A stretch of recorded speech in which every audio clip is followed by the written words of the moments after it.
Auto Kitchen 25 Tutorials. Tutorial number 8. Dimensioning your design. We are going to distinguish between dimensioning the floor plan and dimensioning elevation views. Dimensioning the floor plan. With the Design and Floor Plan view, click on the View tab, then click on the 2D button.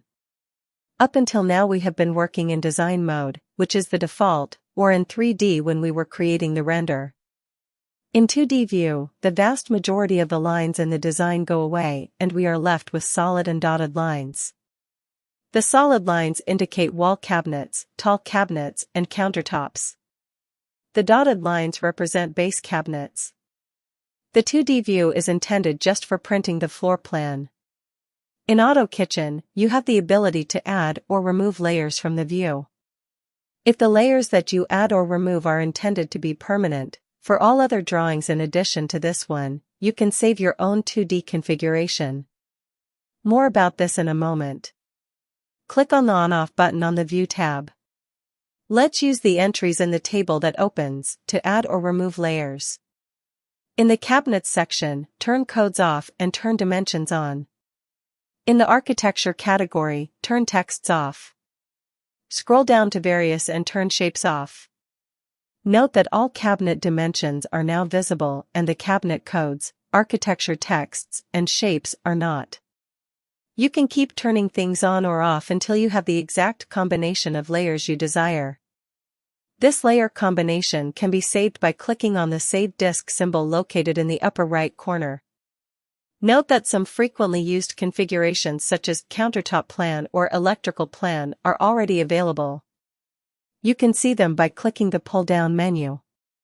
As you can see, most dimensions in the floor plan are available either automatically or by turning cabinet dimensions on. Additional dimensions can be placed manually using the dimensioning tools under the Annotate tab. As an example, let's place a couple of island clearance dimensions.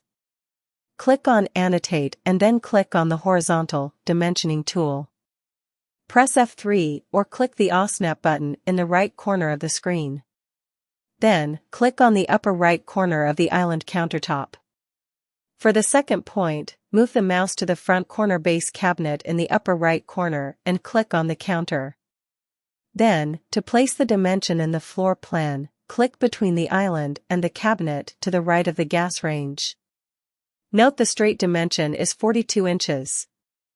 Next, click to select the vertical dimensioning tool and click on the upper left corner of the island countertop, and for the second point click on the corner cabinet countertop in the upper left side of the kitchen.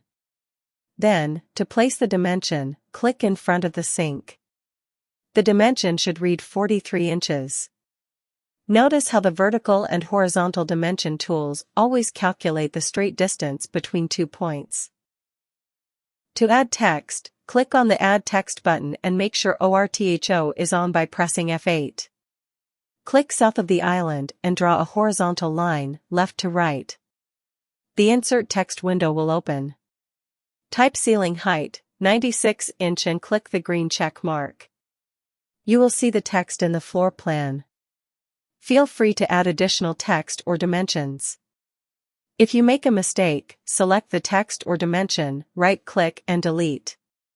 When finished, click on Design Mode, then save your work. Dimensioning elevation views. Before we start, click on View, then click Design Mode, then click the On/Off button. Make sure accessories are off. Scroll down and turn off accessories. Under Various, turn off blocks as well. To dimension an elevation correctly, we need to use the Front View button located under Annotate. A menu with a list of views opens up. The list will show every perimeter wall by number, wall 1, wall 2, etc., plus any manual views that have been created. The views in brackets are views that can't be dimensioned through this button. In this tutorial, we are going to dimension wall 4, which is the wall where the gas range is located. Make sure the design is in design mode with the accessories off and in floor plan view. Before we start, let's make sure the back clip is enabled in case we need it later on. Click on User Preferences and then click the Advanced Preferences button. Scroll down the General tab to find the third entry from the bottom, Enable Back Clip on Front Views. It may already be enabled. If not, place a check mark next to it, then click the green check mark at the bottom to exit the user preferences. Next, click the Annotate tab and then click on Front View. In the menu that opens, click on Wall 4 and then click the green check mark. An elevation view of Wall 4 will open in wireframe. The buttons at the top have now changed to include just dimensioning buttons. Click on Horizontal Multiple and select the base and tall cabinets from right to left. Click the green check mark, or right-click, then click once on the floor and a second time a few inches below. The dimensions for each base and tall cabinet on this elevation will appear at the bottom. If you made a mistake, click on the Erase button at the top and select the dimensions, then right-click to eliminate them. To add vertical dimensions, click on the Vertical Multiple button. Select the base and upper cabinets on the left side of the elevation view, doing a right-to-left selection. We are not selecting all uppers and all bases, just the first base and the first upper on the left. Then, confirm your selection by clicking the green check mark, and click once near the wall on the left and a second a few inches to the left of the wall.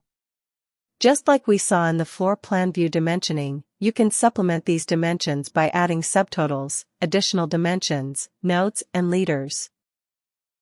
When finished, click the red X on the right and save your work.